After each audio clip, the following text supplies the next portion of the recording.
Okay, children. So the first topic in this video is magnetic force on a moving charge. This is a topic. So whenever a charge Q moves with velocity v at an angle theta to magnetic field, then it experiences a force.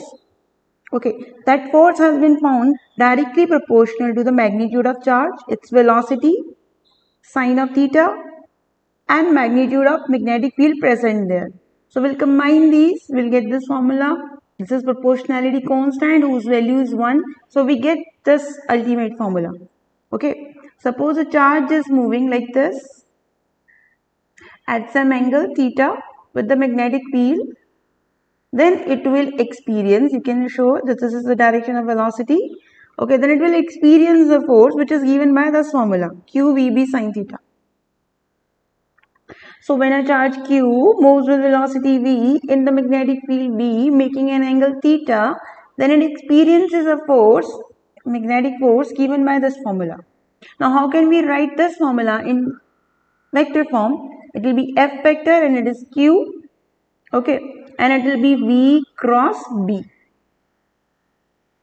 Okay, now because F vector is cross product of this and this, then its direction will be perpendicular to velocity vector, perpendicular to magnetic field vector. We have encountered such expression previously also many times in the physics. Okay, and to the plane containing V cross B. And whenever cross product is there, we can find out the rule by right hand thumb rule. If we can use from V to V, if we can go from V to B by right hand curls, then thumb will give you the direction of force. Or there is a special rule to find out the direction of force, that is Fleming's left hand rule. Left hand. Okay, so this is the rule that we have done in class 10th also.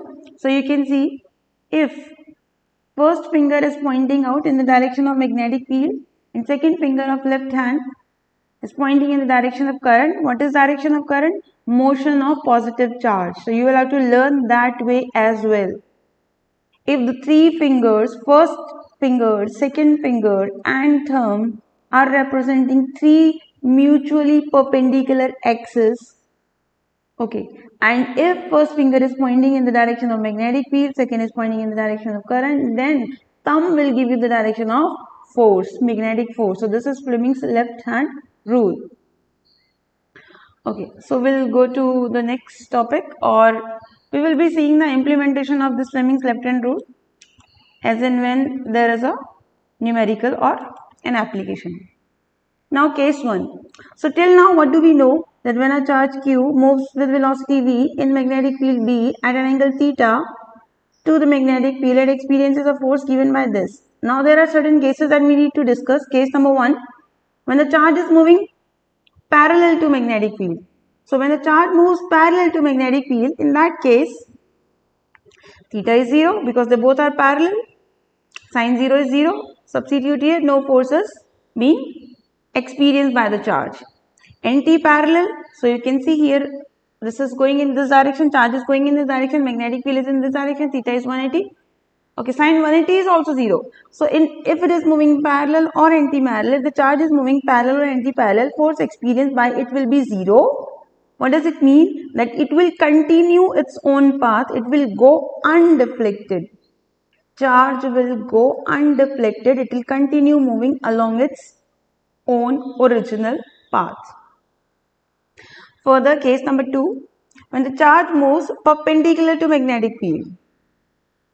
When the charge is moving perpendicular to magnetic field, this is an important topic. Whenever it is moving perpendicular to magnetic field, you will have to follow all the steps that I have done. It is important and let us see it properly. Yeah, as we know, when a charge moves with velocity v in the magnetic field B at an angle theta, it experiences a force given by this expression. In vector form, we can write like this, correct? Now, because it is cross product of these two, it will be perpendicular to this and this, first and second vector. So, I am picking up this, that the angle between force and velocity is 90. So, I am just taking dot product of these two. I know how is dot product of two vectors open, A, B and cos of theta. Similarly, I have taken F vector dot V vector, it can be opened as A, B cos of theta, and I know that the angle between F and V is 90, cos 90 is 0. So basically dot product is 0. Cos 90 is 0, it is 0. Force can be opened as MA from second law. A can be opened as dV by dt, rate of change of velocity. Correct? Okay, so this is dot. Dot must be shown. It was missing here, I have put. Okay, now I am multiplying and dividing by 2. Division wala 2 I am keeping here, and multiplication wala 2 I am giving inside here. Okay, so now I'll be using, see, this is twice of this, so I can write same plus same. Yes, twice of this quantity AB, so I can write AB plus AB is 2AB, correct? So this 2 can be written twice. Now, A dot B, your dot product is commutative. So A vector dot B vector is equal to B vector dot A vector. So this dot this I have kept as it is, but this I am changing. This first, B first, and then A. There is no problem because dot product is commutative. So I've written like this. Now this is nothing but chain rule. This is differentiation of V vector dot V vector. Okay. See, you know the chain rule. Okay, if it is xy, we do it like this: x as it is, dy by dt, plus y as it is, dx by dt.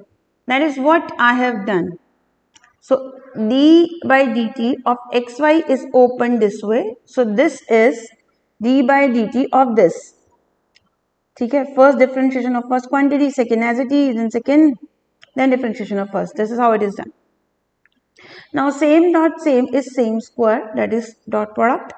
Take a half as it is, m as it is. This is v square. Okay, so I am taking half m inside. So half m is inside. So it is this differentiation of this quantity is 0. This is kinetic energy. So that means kinetic energy is constant. That means if kinetic energy is constant, change in kinetic energy is 0. And work is measure of change in kinetic energy. So work is 0. It means, see, what were we doing? We were doing the second case in which the charge was moving perpendicular to the magnetic field, right?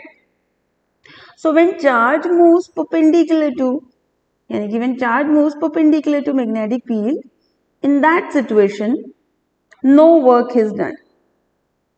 It will experience a force, that is all right, but that force will not do any work. Do we know any such force which doesn't do any work? Yes, centripetal force. It means magnetic force in this case will provide centripetal force and will make the charge move in circular path without doing any work. That is, without changing its magnitude of velocity. Direction is changing at every point, obviously. Let us hear it and let us read it properly. So, in this case, what is the case? When the charge is moving perpendicular to magnetic field, in that case, magnetic force will not do any work, that we have proved mathematically. So, no change in magnitude of velocity will be there. Okay, it will provide centripetal force because this is how we do know.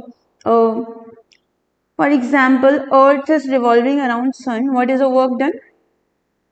0, because it is gravitational force is providing centripetal force, right? So displacement is along tangent, angle is 90, Fs cos 90, cos 90 0. Similarly, we are saying because here work is 0, that means the magnetic force which is experienced by the charge is providing necessary centripetal force and is making the charge move along circular path. So this is important. How will the charge go? This is the question. The charge will go in the circular path. In first case, when it was moving parallel or anti-parallel, it went undeflected. In second case, when the charge is moving perpendicular to magnetic field, in that case, it will go in the circular path. Okay. Following Fleming's left-hand rule, obviously. So let us see certain examples, certain diagram, and we'll try to implement Fleming's left-hand rule. For that, you need to hold your left hand. Okay. What is this cross? Cross means this is magnetic field into the plane of mobile, into the plane of paper, the way you are holding it. It is into, vertically into. Okay. So, and dot means vertically outwards. Okay. So this is vertically into the, however you are holding the mobile, it is into. Take a pencil and that is into the plane of mobile screen or paper. Okay. So you can see the charge here. Charge is moving like this. The direction of motion of charge means current. The direction of motion of positive charge means current. So what is the rule? Your first finger points out in the direction of magnetic field. Second finger points out in the direction of current. Then thumb will give you force. This is the rule. Right. So please configure your hand, your fingers in such a way that your first finger, listen very carefully, left hand, first finger should be into the plane of mobile, first finger. Second finger should be along this. This is second finger. So you will see your thumb is like this. So yes, it is providing centripetal force. So it has to go, force is, this way. Okay. So it will go in the circular path like this. Okay. Let us see here.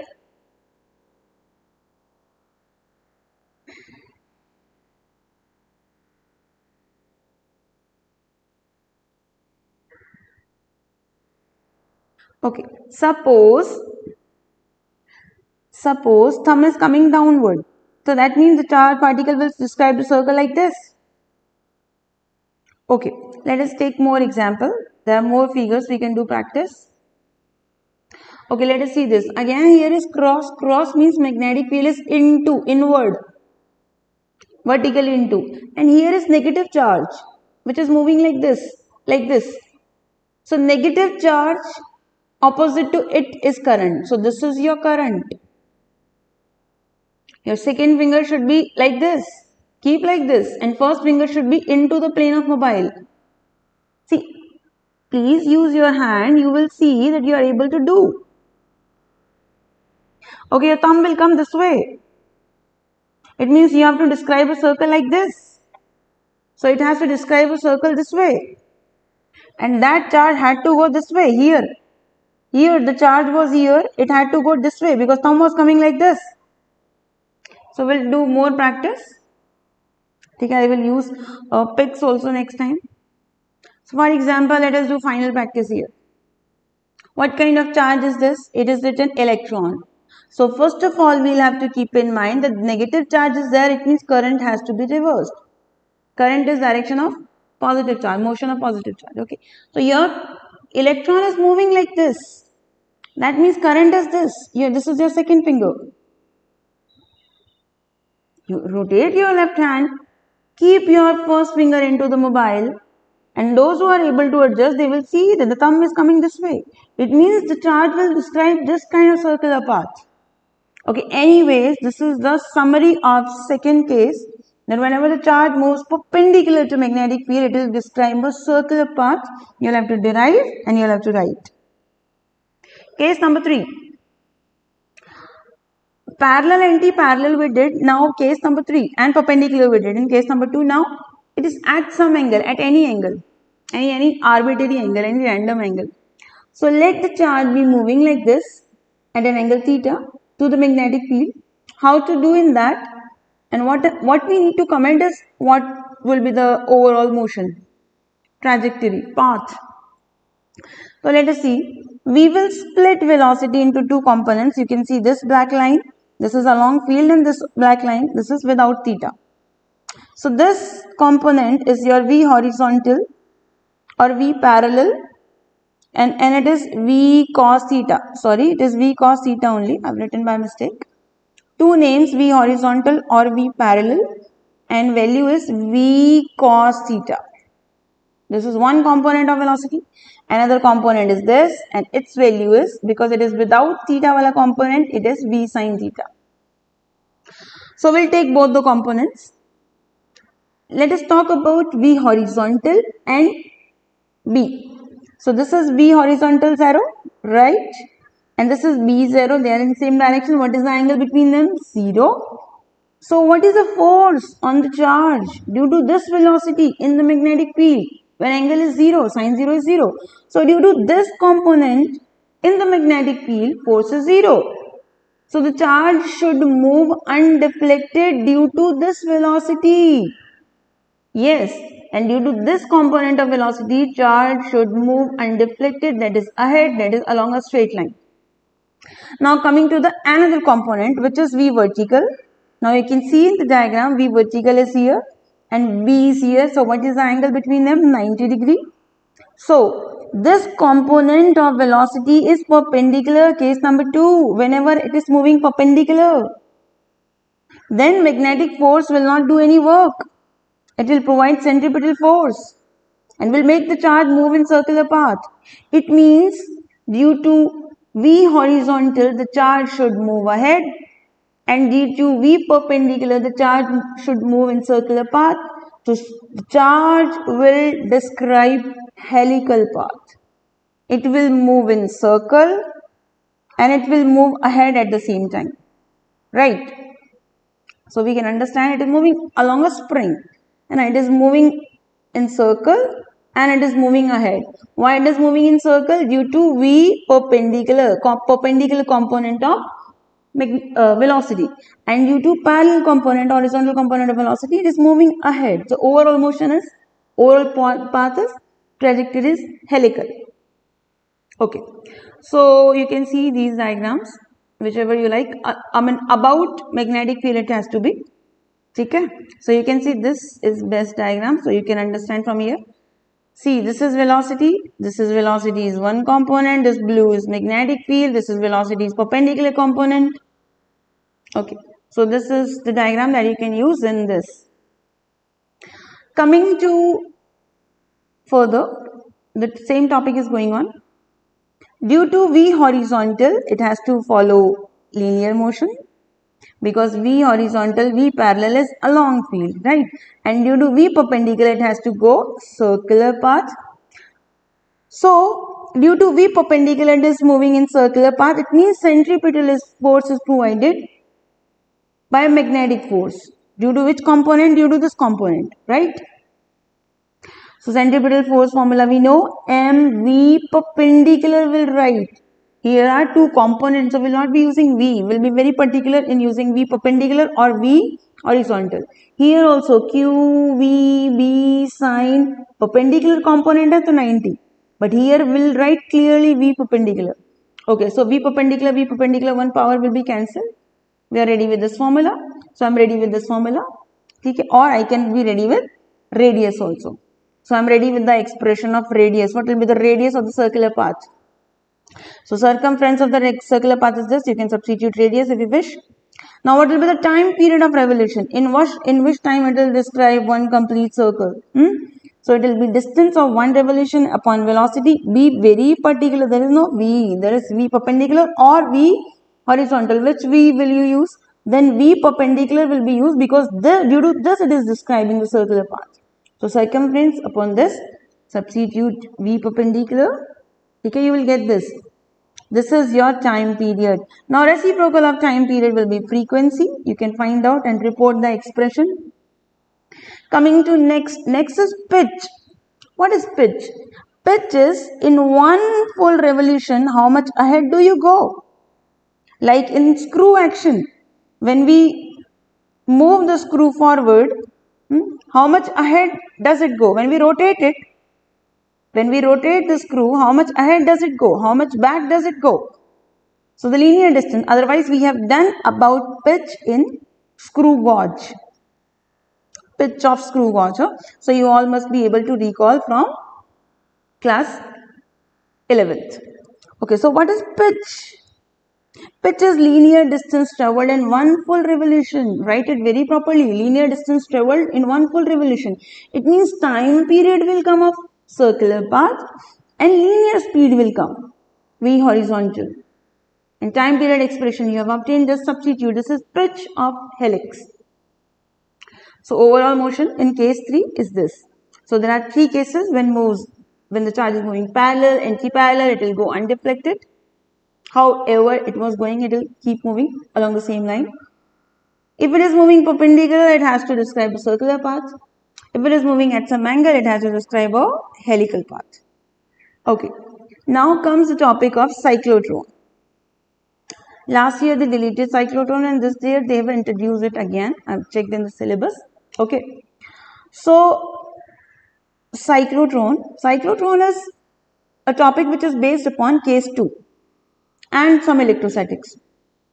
Anyways, what is it? It is a device which is used to accelerate. Accelerate means increase speed of charged particles like protons, neutrons, alpha particles. Okay. So it generates high energy charged particles. High energy means high speed. High speed charges, protons, neutrons, alpha particles, or accelerate, same thing. Increase speed or increase energy, same thing. So it is generating high energy charged particles.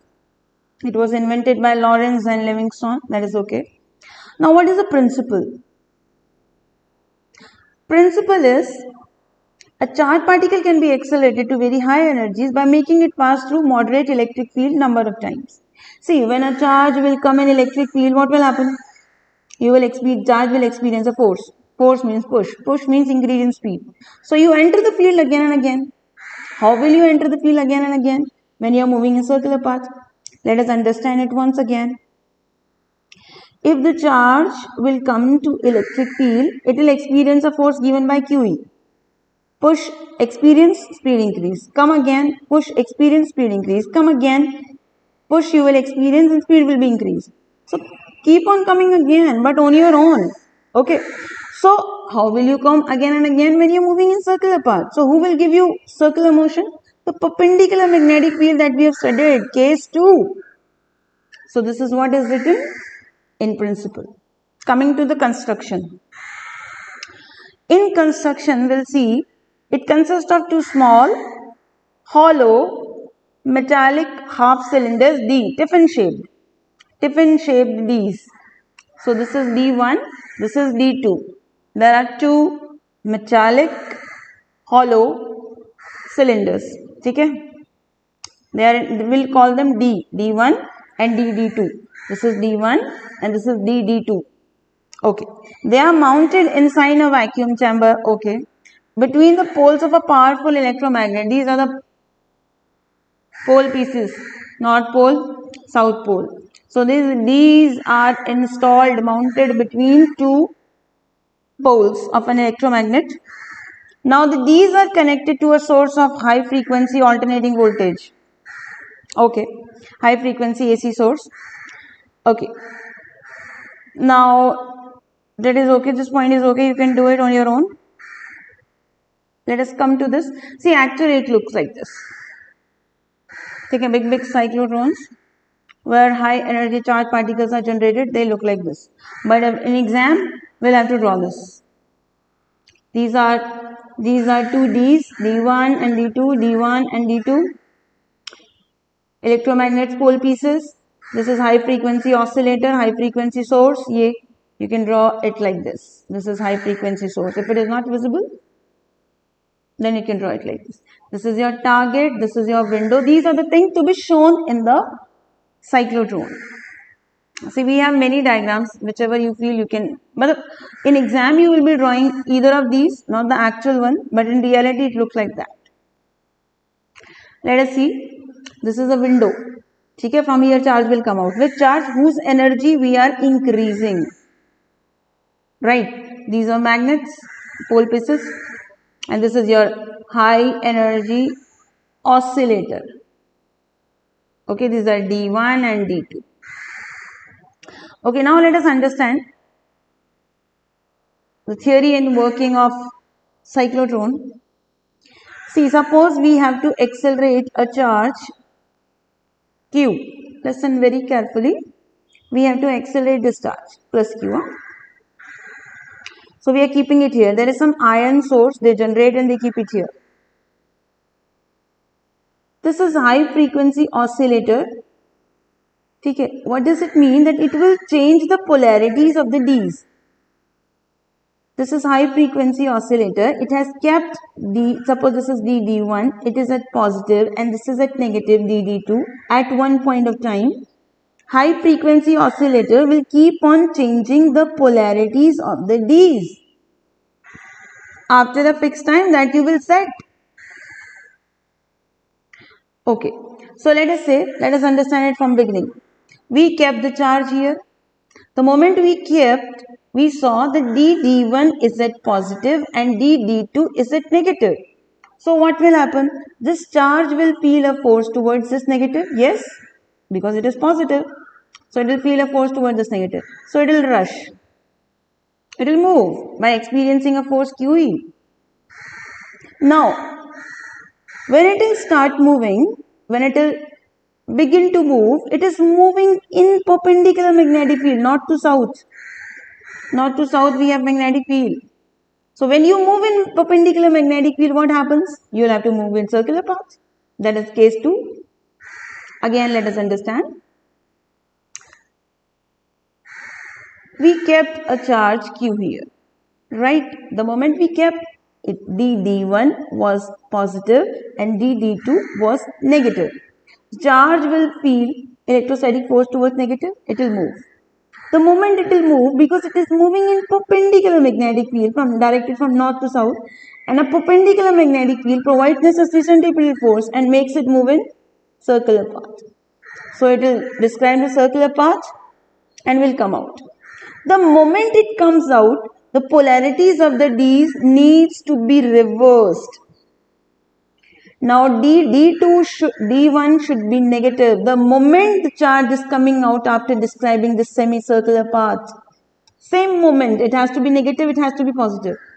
So it will rush towards this, energy increase, and you have entered field again. Now again it is moving in perpendicular magnetic field, it will go in circular path, and this will keep on happening every time. So this is how it works. So let us see. See, I have written here. We will read it peacefully and will understand. Let us say Q is kept between these. At that instant, D1 be negative, D2 be positive. Because D1 is negative, so this Q will feel attraction toward this negative. Okay, the charge will experience a force given by QE, obviously chapter electrostatics, towards DD1. So it will go, it will move. As the charge moves, where are you moving? You are moving in perpendicular magnetic field. So you experience a centripetal force and hence you move in circular path. So when you move in circular path, you enter D. Look here in this diagram, if you can see.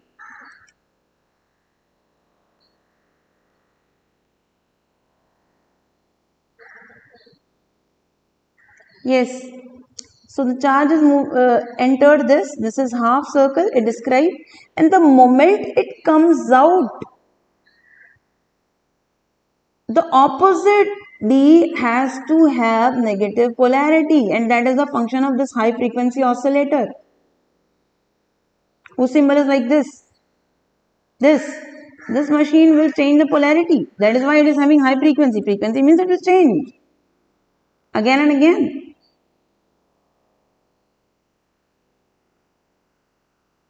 Okay, so the moment it comes out, the polarities of the D's get reversed. Now D2 will be at negative. So it will feel a push towards D2. The charge will feel a push toward D2 and the speed will increase. That is what you have to do. You will have to increase the speed. That is what the function of cyclotron is. It generates high speed charges.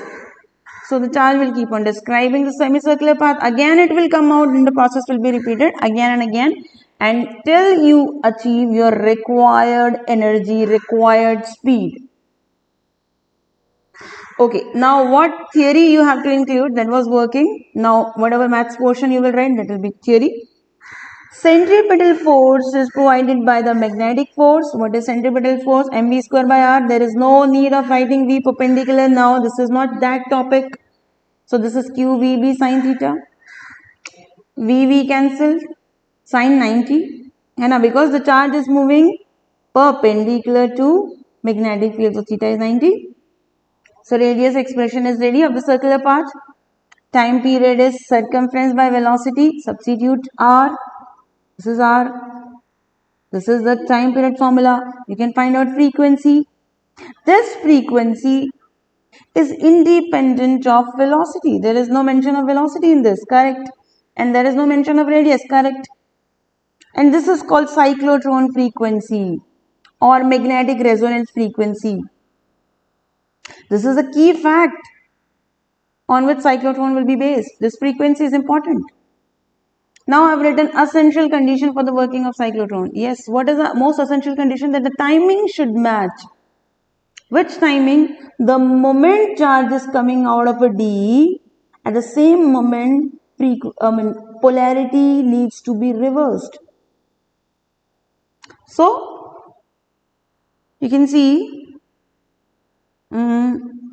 every time the proton reaches the gap between the two Ds, the electric field needs to be reversed and proton will receive the push. This is called cyclotron's resonance condition, matching condition. Then the moment you are coming out, polarity is getting reversed. This polarity is getting reversed. This clock is fed to the high frequency oscillator. This is its job. You will have to keep it synchronized, resonance, matching. Okay. So once you are achieving the desired speed, you can open the window and the charge will come out. You can make it hit against wherever you want to implant that charge, right? Or wherever you want that charge to strike against a target to cause a nuclear reaction or whatever. Uses of cyclotron. The high energy particles that you have produced are used to bombard nuclei for some nuclear reactions. Okay, the high energy particles that you are producing are required in nuclear reactions to cause some nuclear reactions. This much energy, this much electron volt should be there with somebody to cause a particular reaction. So you are generating in cyclotron. Okay. Atomic reactors maybe. So you can write, you can simplify this and write implant ions. Yes, these ions you are producing and they are striking against wherever you want to implant them. Okay. So uses are simple, you can go through. Limitations of cyclotron. So what are the limitations of cyclotron? Let us see. Okay, let us see the limitations. Let me do second first. Electrons cannot be accelerated because they are too light. Mass of electron is very less. So a little push will give it so much velocity, the time will be so less taken by it for to describe the semicircular path that you cannot synchronize it. See, you can see electrons are too light that a little push can increase their energies and velocities to very large extent. This throws the electron out of step. Out of step means out of matching. Okay, neutrons, they are neutral, so they cannot be accelerated. They cannot be, their speed cannot be increased in the cyclotrons. These two are easy. Electrons cannot be accelerated in cyclotron and neutrons. Okay, coming to first limitation. This is the formula of mass. This is rest mass. This is some relation from Einstein's special theory of relativity. Okay, because your velocity is increasing every time you are coming out and you are experiencing a push. The charge is experiencing a push every time it enters the gap between the two Ds. Speed is increasing every time. So sometime it becomes comparable to C. Okay, so velocity is increasing. So this quantity is increasing. So 1 minus increased quantity, it means less will be left. So denominator is decreasing and mass will be increasing. Mass comes here in frequency. So frequency gets changed. So that matching will be disrupted. If you wish, you can learn this point, otherwise 2 points are enough. Again listen. Because you are coming in the gap again and again, so your velocity is increasing. Velocity increasing, so that means this quantity is increasing. This is increasing. So 1 minus increased quantity means less quantity. Denominator is less. So mass is increased. Mass is here. So frequency is getting decreased. Increased or decreased, it means you are going out of match. And synchronization, matching of frequency is the most important step for the proper functioning of cyclotron. So that's all about the cyclotron. Kindly prepare the topic nicely.